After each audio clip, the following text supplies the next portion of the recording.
ouais, si c'est pas bon aussi. Bah va te faire foutre. Gourmand. Et prendre la place dans ma bouche. C'est horrible. Calme. Comme si on allait se battre.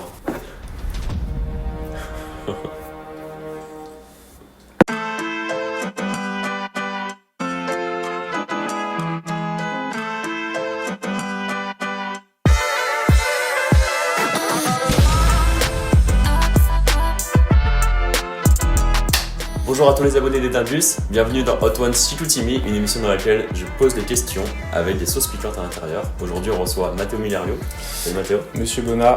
Comment tu vas? Bonjour. Ça va très bien et toi? Ça va très bien aussi. Déjà juste une première question que je pose un peu à tout le monde. Comment tu te situes par rapport au piment? Écoute, moi le problème que j'ai avec ces sauces, c'est qu'on m'a beaucoup surestimé, notamment toi. J'aime bien la piquance, mais j'avoue que j'ai vu quelques réactions de collègues. Ça me fait un peu peur en vrai, surtout le hockey. Je sais pas pourquoi, j'ai l'impression que le hockey ça peut m'arriver. On verra. Si je peux plus répondre et que je peux plus respirer, pas comme ça du coup. Je rappelle le concept pour ceux qui ne connaissent pas. Donc on a 10 sauces qui sont classées de la plus faible à la plus forte sur l'échelle de Scoville, donc en termes de piquance. On va commencer par une sauce à 1800 pour finir avec une sauce à 2 693 000 sur l'échelle de Scoville. On va commencer avec la première sauce. Je te laisse la mettre. C'est parti. C'est la Hot Ones classique à 1800. Musillé. Donc elle, normalement, je suis censé passer un bon moment. Normalement, ça pique déjà un peu, mais ça va. Petite différence. Hein. Ouais. Bon, après, ça change pas grand chose pour la première. Tu m'as dit que tu me suivais. Bah, je te suis. Oui, je tu vois. C'est horrible. Comment je vais faire pour tenir toute l'émission? Non, en vrai, elle est bonne. Ouais. Je me souviens qu'on avait plus la première question. On n'a pas de première question. Si, t'inquiète. On n'a pas de improvisation. Juste, on va discuter. On va se terminer la gueule. Première question originelle, c'était t'as beaucoup de chiens. J'en ai deux. Non, j'en ai trois, pardon. Parce Ça. qu'il y a Boubou qu'on oublie souvent, qui est un petit carlin comme ça. Du coup, ma question elle est basée sur ça. Est-ce qu'on peut dire que t'es un gros chien? Écoute, c'est une question que je me pose souvent, en effet. Est-ce que finalement vivre avec autant de chiens, ça m'a pas donné quelques comportements qui leur sont propres? Bah va te faire foutre, hein. Plus sérieusement, si on part sur cette question, c'est quoi ton rapport un peu justement aux animaux en général? Je pense que c'est surtout avec les animaux de manière générale. J'ai eu combien de chiens au total? Ça doit faire 5 peut-être. Ok. Des chevaux, parce que ma mère elle était beaucoup dans l'équitation, elle était prof de rando à cheval. Et sinon, qu'est-ce que j'ai eu d'autre? J'ai eu un hamster. Ok. Mais c'est plus les animaux de manière générale, ouais, j'aime vraiment beaucoup ça. J'ai passé beaucoup de temps avec mes chiens. Et puis j'ai créé vraiment des relations de ouf avec eux. Toujours le petit chouchou qui s'appelle Loukoum. Je pense que c'est vraiment hyper bien d'être entouré par des animaux au quotidien. Ça te permet d'avoir une sensibilité supplémentaire. Surtout si jeune aussi. Ouais, et puis pas seulement en vrai aux animaux, mais à la nature aussi, je pense. Bah, là où j'ai grandi, il y avait plein de nature partout, c'était la montagne. Donc forcément que quand tu as cette raison supplémentaire d'aller dehors et de te promener pendant plusieurs heures, ben, c'est trop bien. On y reviendra à ça. Ça marche. En deuxième sauce. Hop. C'est la Little Dix, 3600 sur l'échelle de Scoville. C'est parti. Est-ce que là, si je me frotte les yeux, c'est déjà problématique? Ouais, là tu vas mourir. Tu vas voir. Elle est très bonne celle-là. Encore un petit tap. Tu veux qu'on se batte? T'étais gros. Non, tu l'es un peu moins. Tu veux définitivement qu'on se batte? J'ai une cuillère, regarde. Je peux faire plein de choses avec ça. Non. Plus sérieusement, tu fais beaucoup de sport depuis que t'es à Chicoutimi, même peut-être avant aussi. Quel est ton objectif et est-ce que tu fais aussi beaucoup de salles? Est-ce que tu as un sport passion à côté? Par exemple, à la boxe, tu avais ramené tes bancs de boxe. J'ai toujours fait pas mal de sport. Après, c'est sûr que j'ai eu mes périodes où c'était plus une fois dans la semaine que tous les jours de la semaine comme en ce moment. Et là, quels sont mes objectifs? C'est pas tant des objectifs esthétiques, de volume ou que sais-je, c'est plus j'ai envie de me sentir en forme. Et je sens bien que il y a des activités que je faisais il y a quelques années où je trouvais ça dur. Et là, plus ça devient mon quotidien, en réalité, plus je me rends compte que je m'améliore. J'aime bien faire du cardio à la fin de chacune de mes séances de muscu. Et je suis tellement content d'être venu ici, faire partie de cette coloc, parce qu'en vrai c'est quelque chose d'assez général dans la coloc, tout le monde est grave branché sport. Ouais, bien sûr. Et c'est trop cool parce que moi ça me motive au quotidien. Si j'ai pas fait un mini truc même, aller courir 30 minutes, je me sens un peu nul. Enfin c'est pas l'objectif non plus, mais ça motive. Bah justement, t'as un sport passion? Je suis pas sûr qu'il y ait un sport vraiment qui me passionne au point de me renseigner à fond dessus, de passer beaucoup de temps à faire que ça. J'aime le sport de manière générale. Après c'est sûr qu'il y en a où je sens que je préfère, notamment la boxe et les sports de combat de manière générale. Il y a ce côté où tu mets toute ton énergie dans ta séance et à la fin t'es complètement vidé. Ouais, c'est ça qui est bien. Et c'est ce qu'il me faut en fait. J'ai tendance à accumuler beaucoup d'énergie et il me faut cette séance-là où je sais que je me donne à fond. Okay. C'est pour ça que j'aime autant, je pense. Ok. Troisième sauce.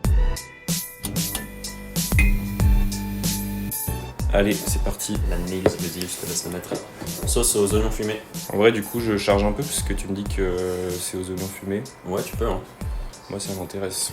J'ai un peu hâte quand même de la tester. Troisième question. Rapidement, du coup, tu lis beaucoup. Est-ce que tu as une recommandation de livre que tu voudrais faire aux gens qui nous écoutent? C'est marrant, j'avais du mal à imaginer des questions qu'on pourrait possiblement me poser. Et hier, il y a celle-là qui m'est venue, je me suis dit, il y a moyen qu'il me pose cette question. Et en général, quand on me pose la question de c'est quoi ton film, ton livre, ta série préférée, j'ai tellement du mal à répondre. C'est pas forcément préféré, mais celui que tu recommanderais. Que je recommanderais. En tout cas, le livre que j'ai le plus offert, c'est L'Alchimiste, je dirais, de Paulo Coelho. Okay. Et je l'ai offert à des potes il y avait Hugo, petite dédicace à Hugo, qui partait en road trip et je trouvais que ça allait plutôt bien avec son histoire parce qu'il partait faire sa petite aventure avec un copain dans l'Europe de l'Est. Et ce livre-là, L'Alchimiste, c'est typiquement vivre sa légende personnelle. Et je trouvais que ça convenait particulièrement bien. Surtout à notre âge, je trouve ça intéressant parce que c'est vrai qu'on a plein de projets, on a envie de tenter plein de choses et de se découvrir, de savoir ce qui nous plaît. Et j'ai aussi offert à un autre ami qui s'appelle Emeric, qui lui a lancé son entreprise de dédicace à Emeric aussi, qui lui a lancé son entreprise en joaillerie, bijouterie. Ça lui demande un taf de ouf évidemment, c'est un peu sa légende personnelle aussi. Je pense que celui que je recommande le plus parce qu'il est hyper accessible, tu le lis hyper bien et en même temps tu ressors un peu différent de cette lecture et c'est ça que j'aime bien en vrai quand je lis, c'est de me dire waouh ok. Ouais, ça te marque en fait. Ouais, c'est ça. Et du coup, ce livre-là en particulier, après, du coup, ce serait peut-être La Chute. La Chute de Camus, qui m'a quand même marqué parce que il y a des comportements du personnage qui sont des comportements qu'on peut retrouver pas mal autour de nous. Plutôt des comportements négatifs, mais même s'il y a des choses assez positives. Et du coup, ça permet quand même de se remettre pas mal en question par rapport à ces comportements qui sont un petit peu banalisés peut-être aujourd'hui. Et je trouve ça bien en vrai de se dire est-ce que ça vaut vraiment le coup de réagir comme ça des fois dans certaines situations. Ça peut être de la prétention, ça peut être sous-estimer les autres, négliger les autres, même des fois du mépris. Je dis pas que je réagis comme ça au quotidien, mais c'est des comportements qu'on peut tous avoir. Quand on rencontre quelqu'un qu'on connaît pas trop, peut-être avoir un comportement qu'on va pas comprendre et on va très vite le juger. Et je trouve que ce livre-là, il m'a permis quand même de revoir un peu ça et je le recommanderais aussi, même s'il est un peu plus, pas compliqué à lire, mais peut-être qu'on se prend moins dedans que celui que j'ai dit avant. Okay. Il est quand même hyper intéressant. Quatrième sauce. C'est parti. Alors elle, c'est une sauce au cumin. Ah ça, c'est le genre de sauce que j'aime bien, tu vois. C'est l'odeur que j'aime bien. Chin. Au calme. Au calme. Au calme. Mais le goût est très bon. Hein. Ça change un peu. Une question un peu plus neutre. Est-ce que globalement tu crois un peu au paranormal? Et est-ce que tu as déjà eu des expériences avec ça? Je crois que je vois... pourquoi tu me poses cette question? Est-ce que je crois au paranormal? Déjà, j'ai eu une bonne période quand j'étais petit, la période où j'étais énorme, gros comme ça, où je regardais beaucoup de vidéos de paranormal et j'adorais ça. Mais c'était trop, je regardais trop de vidéos comme ça et ça me faisait flipper à force. Okay. Du coup, est-ce que j'y croyais? Je suis pas sûr, mais juste forcément je me faisais des films. Le paranormal dans le mauvais sens du terme, je pense pas que j'y crois trop forcément. Par contre, tout ce qui est tourné autour des âmes, autour des esprits, j'ai l'impression que j'étais pas parti pour initialement, que j'avais pas forcément une très grande ouverture d'esprit à ce niveau-là. Mais que là, petit à petit, plus je grandis, plus je rencontre des personnes différentes, plus je vis, hein, de toute façon, de manière générale, plus je commence à y croire. Je dirais pas que c'est encore quelque chose que je peux dire avec certitude, mais il y a des fois des sentiments, quand t'as un proche qui décède, des choses comme ça, où tu ressens des choses, donc tu peux tout à fait te dire que c'est le cerveau, hein, qui fait ça, mais peu importe en réalité. Je me dis que l'énergie que ça peut te procurer, que ce soit dans ce genre de cas, ou même ça m'est arrivé en rencontrant des personnes dans une église qui était en cercle et qui chantaient, juste des moments comme ça où ça te met une claque de waouh, c'est magnifique ce qui se passe là. Et là, il y a des moments où je me dis, il y a quelque chose que je ne conçois pas encore complètement, qui m'échappe peut-être encore, mais qui pourrait m'amener à croire à ces choses-là. C'est vrai que le cerveau joue beaucoup, mais c'est vrai qu'à partir d'un moment, Ouais. tu peux te demander, c'est légitime dans tous les cas, tant qu'on n'a Mais pas... en fait, je me dis, même si c'est le cerveau, en réalité, l'énergie que tu as dans ton cerveau à cet instant-là et qui te procure ces émotions-là, pourquoi il n'y aurait pas quelque chose de un peu mystérieux derrière, de divin, une énergie, tu vois, un échange d'énergie, par exemple le décès de ton proche, ou alors de la contemplation à un moment, ça va te remplir d'une énergie en particulier qui fait que tu vas ressentir ça et tu vas avoir un surplus d'émotions, et qui pourrait justement te faire croire qu'il y a ces différents transferts des âmes, des énergies. Et puis même juste se permettre d'y croire, je pense que ça peut aussi te faire vivre des moments avec plus d'intensité. Ouais, Quand tu dis il y a quelque chose qui m'échappe, oui, je suis d'accord. et c'est pas grave, juste c'est cool, ben, je trouve ça... Tu vis pleinement la chose, c'est ça, ouais. Je te pose pas de questions. Ouais. Ah ok, je vois. Voilà, j'espère que c'était clair. Bah c'était très clair. Cool. 5e sauce. C'est parti. Sauce à la poivre. Monsieur Bonnard. Chin. On a tout le temps cette réaction, j'ai l'impression que quand on mange une sauce, on se redresse comme ça, donc. Ouais. Comme si on allait se battre. Moi je veux pas me battre, hein. Ok. Tu as participé au concours du règlement. Ah putain. Putain, ouais. Donc t'as fait du rap à l'époque. Pourquoi t'as arrêté? En vrai, c'est l'excuse que tout le monde peut sortir. Juste une question de temps, de pas prendre le temps, de rembarquer dans d'autres choses quand tu grandis. Alors que j'aime trop ça, vraiment. J'ai passé des moments trop bien, de focus à 100% à faire du son. Et vraiment, je voulais pas m'arrêter. Et pour le coup, tout à l'heure, on parlait de passion dans le sport. Je me disais qu'il y avait peu de sports qui me passionnaient au point de m'y mettre vraiment à 100%. La musique, vraiment, des fois, je me suis surpris à en faire non-stop pendant très longtemps, à regarder l'heure et à me dire waouh, ok, ça fait déjà toute la journée que je suis devant mon ordi là. Et j'aime trop ça, ça me manque, mais le truc, c'est que je suis encore en train de découvrir plein d'autres choses à côté, d'apprendre, que ce soit professionnellement, que ce soit là, du coup, dans le sport en ce moment. T'as pas envie que ça vienne t'empêcher de vivre ces choses-là? Ouais, en quelque sorte, ouais. C'est juste, j'ai l'impression au quotidien quand même énormément remplir mes journées, remplir mes semaines, même mes mois des fois. Quand j'étais à Lyon, mes semaines, elles étaient costauds, hein, franchement. Et j'étais trop content en vrai, j'étais trop content d'avoir des semaines aussi blindées, même si je savais que ça pouvait pas durer parce que tu te fatigues, c'est pas bon pour la santé, mais c'était une période où vraiment j'étais content de ça, je découvrais plein de choses. Et j'ai laissé la musique de côté. Il y a une question de matériel, il y a une question de temps, comme je disais, même si c'est une fausse excuse, en vrai on peut toujours prendre le temps pour les choses qu'on aime. C'est toujours en moi, je le sens, et j'ai toujours envie d'en faire. D'ailleurs là on en a fait un petit peu avec Clément et Cyril. Je pense que j'en ferai encore jusqu'à ce que vraiment je chante que j'ai plus du tout cet intérêt-là. Pourquoi c'est Ciel-Océan? Alors, c'est pas une histoire de ouf, hein, je vous préviens tout de suite. J'ai mis longtemps avant de trouver un pseudonyme de rappeur, jusqu'à ce que un jour en fait je me dise, en fait je filmais beaucoup justement pour mes edits Insta, je filmais beaucoup de plans avec des beaux ciels, avec des couleurs jolies, et c'était souvent quelque chose qui revenait, bah tu regarderas, je regarderai aussi. Et du coup je me disais, en vrai ça pourrait bien sonner en tant que blaze. Pourquoi pas le prendre, sauf que évidemment sur Insta il y a déjà quelqu'un qui s'appelle Ciel.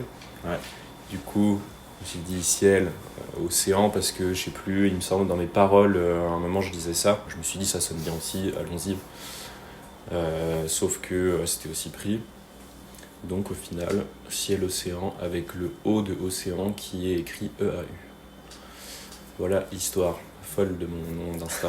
Mais ce que j'aime bien maintenant du coup avec ce nom-là, c'est qu'il n'a pas trop de sens, et que en vrai ça me permet quand même de cacher un peu mon Insta, qu'on me retrouve pas direct, et je trouve ça cool.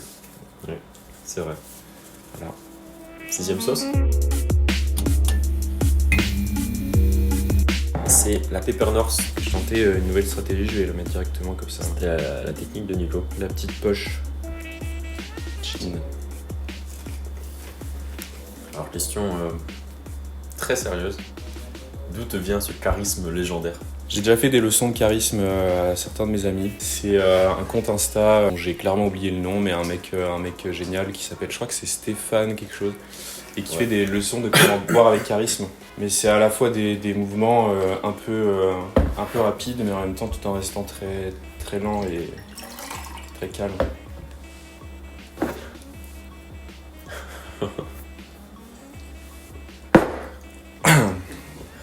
J'ai dit que je buvais pas, en fait. Oui. Putain, merde. Bah, du coup, oublié. Voilà, cette séquence, je n'ai rien pris. Ça reste de l'eau, Je prends tous les piments. L'eau, Oui, c'est vrai que l'eau, c'est censé ça en aide tirer.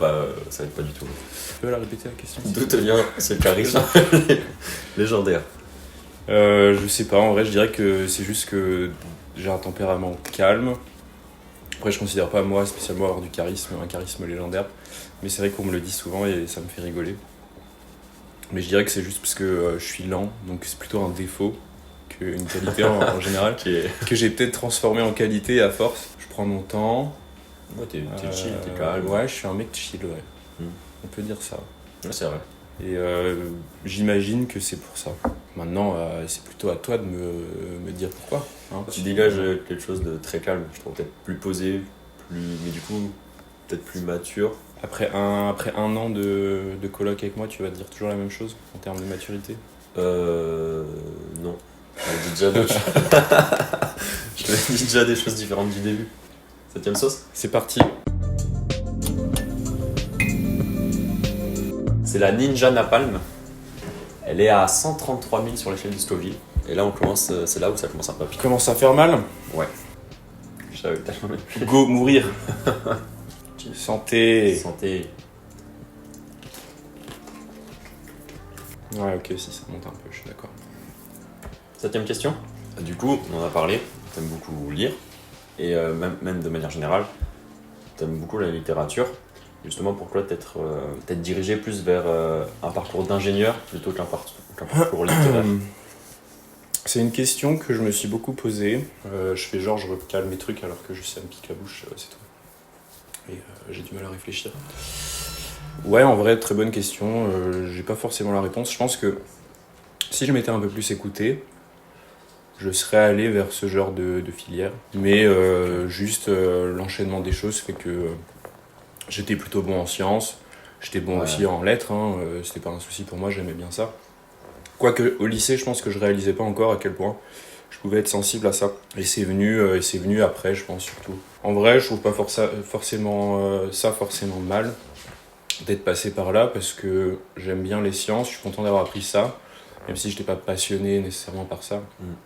Je me considère pas forcément non plus passionné. On revient souvent à ce concept-là de passion. De passion, ouais. C'est pas forcément passionné non plus par la littérature. En vrai, je connais pas non plus énormément de choses dessus, j'aime bien la lire. Je pense que c'est la base pour toute personne qui se dit ensuite littéraire, mais je pense pas encore en être un, il me reste encore beaucoup de choses à voir. Mais c'est vrai que je suis content d'avoir fait les sciences, je m'oriente peut-être naturellement plus vers les lettres aujourd'hui, et je suis content en fait d'avoir ces différentes compétences, si on peut appeler ça des compétences, en tout cas ces différents intérêts. Je trouve ça cool parce que ça donne de la couleur à ton profil, que ce soit professionnellement, que ce soit dans la vie de tous les jours. Et je pense que c'est là où ça devient vraiment quelque chose d'important, c'est quand tu arrives à l'utiliser comme un outil dans la vie de tous les jours. À te dire, ok, j'aime ça, mais qu'est-ce que je peux apprendre de ça ? Et c'est pour ça que je suis content en réalité et que je suis pas du tout triste de ne pas être parti dans des études littéraires. Je suis content de mon parcours et je suis content aujourd'hui d'avoir des centres d'intérêt assez variés quand même. Et je pense que c'est important, pour tout le monde d'avoir pas qu'une seule chose dans sa vie et de s'intéresser à un large spectre. Je suis d'accord. 8ème sauce. La bombe. Celle-là, tu vois, j'en ai entendu parler. T'enlèves ou tu gardes? Ouais, j'enlève. Je réalisais même plus qu'il était un ninja. 8ème sauce, la bombe. C'est parti. Donc, 135 tu 600. me suis, peu importe ce que je fais, c'est ça? Oui. Ok. Ça sent un peu l'alcool à brûler, je trouve. On est là pour se faire mal, de toute façon. Oh là là, oh là là, là. gourmand.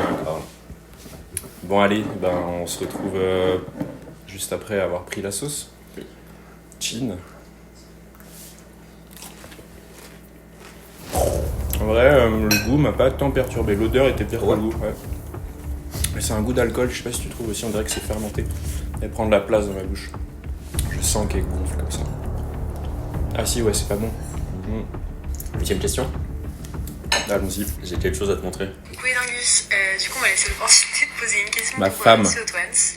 Du coup ma question pour toi Mathéo c'était, t'as un grand-père du côté, arrière-grand-père du côté haïtien qui a écrit un bouquin et je voulais savoir si tu comptais écrire un bouquin aussi un jour et si, de quoi ça parlerait. Voilà. J'espère que vous souffrez pas trop avec les sauces et en tout cas j'ai hâte de vous voir, mais voilà, je vous fais des gros bisous. Magnifique, très bonne question. Ma préférée, je dirais même depuis le début. Magnifique la question ou la personne? Peut-être les deux. Hein. Ouais, mon arrière-grand-père, pardon, était un diplomate haïtien et qui a écrit un bouquin sur la politique de son pays. Ok. Ça va. Et que j'ai pas lu d'ailleurs, c'est une honte. Voilà. C'est indigne. Et il est toujours sur ma table de nuit chez mes parents. La bombe, ça c'est la bombe là. Il y a du lait, Non, il y a de l'eau. je vois pas toutes ces choses-là. Tout ce que je vois c'est ça. On n'en dira pas plus. Ouais, je l'ai pas lu et en vrai je regrette parce que maintenant que je suis un peu plus branché lecture, ça fait peut-être bien depuis le lycée que je l'ai. Je danse un peu, ça me fait du bien. J'ai très envie de le lire, mais je l'ai toujours pas fait et ça m'intéresse de savoir ce qu'il raconte de beau dans tout ça. Maintenant, est-ce que moi j'écrirai un jour un livre? En vrai, je me le souhaite, ça pourrait être cool, franchement. J'aime bien écrire aussi. C'est un truc que j'ai pas mentionné, mais je lis aussi parce que ça m'inspire un peu. C'est pas quelque chose que je fais régulièrement, mais ça m'arrive et je prends pour le coup aussi du plaisir et il y a ce fameux focus quand j'écris où je suis à fond dans mon truc et c'est cool. Donc je me souhaite d'écrire sur quel sujet. Alors là, c'est une très bonne question encore. Encore une fois, la meilleure possiblement de tous ceux Antoine. Ça redescend un peu, c'est cool. Enfin, Mais ouais, ça se trouve, je sais pas, je vais faire des voyages et j'ai avoir envie d'écrire sur ces voyages. Je trouve que je vais faire des romans parce que j'aurai une inspiration de ouf. Je vais essayer un jour. Et peut-être que je le finirai jamais, peut-être que j'en ferai plein. En vrai, je me le souhaite. Je pense que c'est tout ce que j'ai à dire là-dessus, c'est que je me le souhaite parce que ce serait un bel accomplissement personnel. Merci pour cette question, Yona. Big love. Dédicace à ma copine. Ok, ça fait couler un peu le nez. On me permet de me moucher hors cam si possible. Tu mettras pas ça. Un gros zoom.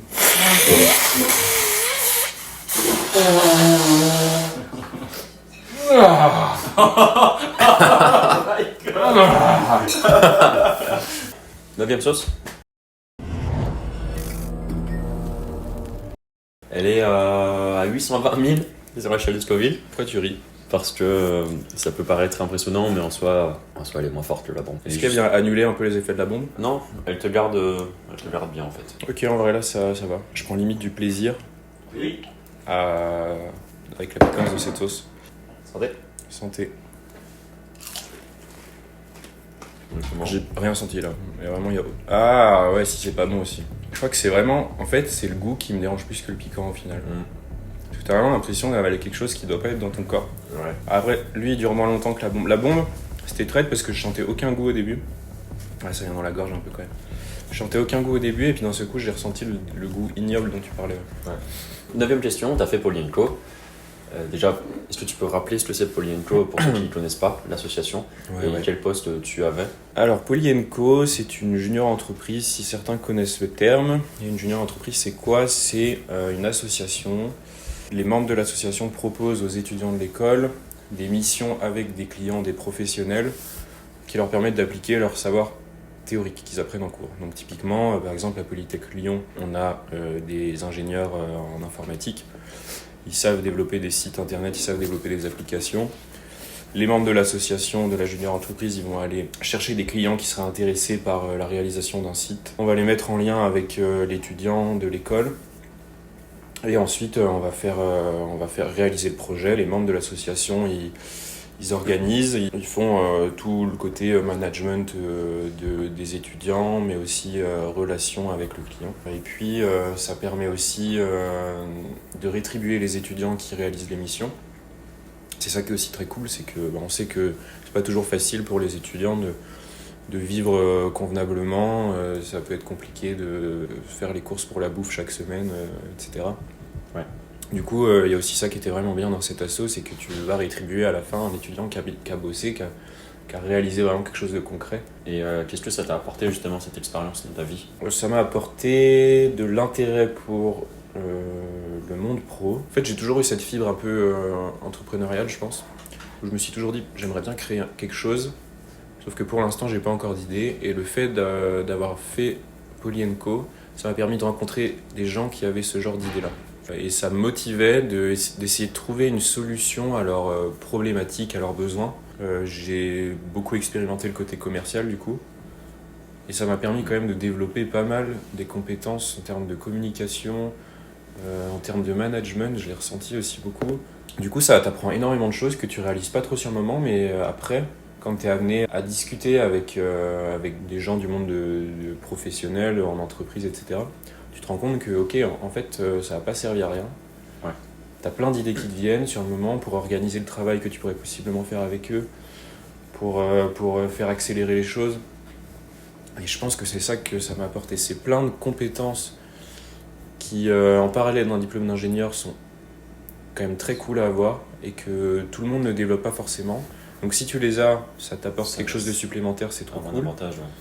Et je pense que ceux qui ne les ont pas les développeront après, quand ils auront terminé leurs études, ou peut-être pendant leurs études au cours des stages. Mais ça te permet de prendre un peu d'avance. Et je suis trop content d'avoir vécu toutes ces expériences. Je fais aussi une petite dédicace à Julie Loiseau, avec qui on a partagé de bons moments, qui m'a appris pas mal de choses aussi. Voilà, je suis bien content d'avoir croisé son chemin parce que c'était une très belle rencontre aussi. Dernière sauce? Allez, The Last Dab. Dab. Je te laisse la mettre. Allez. Elle est à 2 693 000 sur Scoville. Elle contient le piment le plus fort du monde. Ok. PepperX. Le PepperX. C'est ce piment-là qui a cette échelle-là. C'est pas trop représentatif. Et toi, qu'est-ce que t'en penses de cette sauce? Celle-là? Ouais. Pour moi, c'est Ok. beaucoup disent que c'est la 8e, la pire. Mais les sensations de elle sont différentes. Elle reste beaucoup plus longtemps, je trouve. C'est beaucoup moins agressif. Ça reste. Allez, c'est parti. C'est parti. On sent le feu monter. Deuxième question. On revient à tes racines. Le Jura. Ma patrie. Est-ce que tu te verrais vivre un jour en dehors du Jura? Je tournerais plutôt à l'inverse. C'est ce que je me l'inverse. verrais vivre dans le Jura. Oui. En vrai, pas spécialement, non. Ok. J'ai beaucoup aimé le Jura. J'ai grandi là-bas. C'était trop bien. La montagne, le ski, la nature. C'est quand même une qualité de vie quand tu grandis qui est assez folle. Non, forcément, je connais bien cet endroit et j'ai l'impression de le connaître suffisamment pour avoir envie de découvrir autre chose. Peut-être qu'un jour, j'aurais envie d'y retourner et de me poser là-bas tranquille parce que je sais à quel point c'est agréable quand même. Mais il y a quand même des points que je trouve un peu moins bien. Par rapport au monde pro, par exemple, c'est un peu moins riche en termes de culture. T'as pas accès non plus à énormément de choses. Mais ouais, j'ai besoin de voir d'autres choses. J'ai vraiment envie de vivre dans différents endroits dans ma vie. J'ai envie de découvrir différentes mentalités, que ce soit en France ou à l'étranger. Je n'ai pas spécialement de limite. Tout pourrait me plaire tant que... Ça revient un peu avec la légende personnelle dont je parlais dans le bouquin. J'ai l'impression que je peux aller la chercher ailleurs maintenant que j'ai passé près de... Combien de temps ? 18 ans dans le Jura. Par contre, un truc que j'aime énormément, c'est de faire découvrir le Jura à mes amis, à mes proches qui ne sont pas originaires de là-bas. Je fais découvrir au Bengala, qui est mon super groupe d'amis de l'école d'ingé. Et j'étais vraiment ravi, en vrai, j'étais trop content de leur montrer plein de choses et de les voir émerveillés. Des cascades, des balades magnifiques avec des points de vue, la neige pour certains qui ne l'avaient pas vue, qui ne l'avaient jamais vue de leur vie. J'ai trop aimé. Donc je suis vraiment très attaché au Jura. Je suis content que ma famille soit là-bas et j'y retournerai régulièrement pour les voir. Mais j'y vivrai pas forcément. Okay. Donc ça me dérange pas du tout de le quitter. Je sais pas si tu connais un peu le Jura. Non, tu feras découvrir Audingus aussi. Je ferai découvrir Audingus. Il y aura une expédition d'Ingus dans le Jura. Yes. En hiver et en été, à toutes les saisons. Ouais. On fera des vlogs encore. Ouais. Dernière question, rapidement. Vas-y. Tu préfères le comté du Jura ou Iona ? Ah, c'est dur ça. Parce qu'il y a le comté du Jura, certes, mais t'as le comté du Jura 30 mois d'affinage. 30 mois d'affinage. Et il y a Iona. Et là, ça devient plus compliqué. Et je pense qu'elle comprendra. Je pense que je dirais quand même que je préfère Iona. Mais ce que j'aime par-dessus tout, c'est manger du comté 30 mois d'affinage avec Iona. Ouais, ça, c'est le top du top. Ouais. Ou avec vous. Et je suis très content aussi de vous faire découvrir le bon fromage du Jura. Ça, c'est un truc de ouf aussi. Hein. Je sais pas ce que t'en as pensé de mon côté. Il était vraiment bon. Ouais. Mon affinage, il avait beaucoup de goût quand même. Ouais, je l'ai fait passer incognito dans la valise là. C'est passé, je suis bien content. Et bravo. Merci. Bravo Mathéo. C'est réussi. La dernière m'a un peu plus tué quand même. Ouais, elle a donné chaud. Merci à tout le monde d'avoir regardé ce Hot Ones. On se retrouve pour un prochain épisode avec Camille Ouvrard. Merci. Bisous.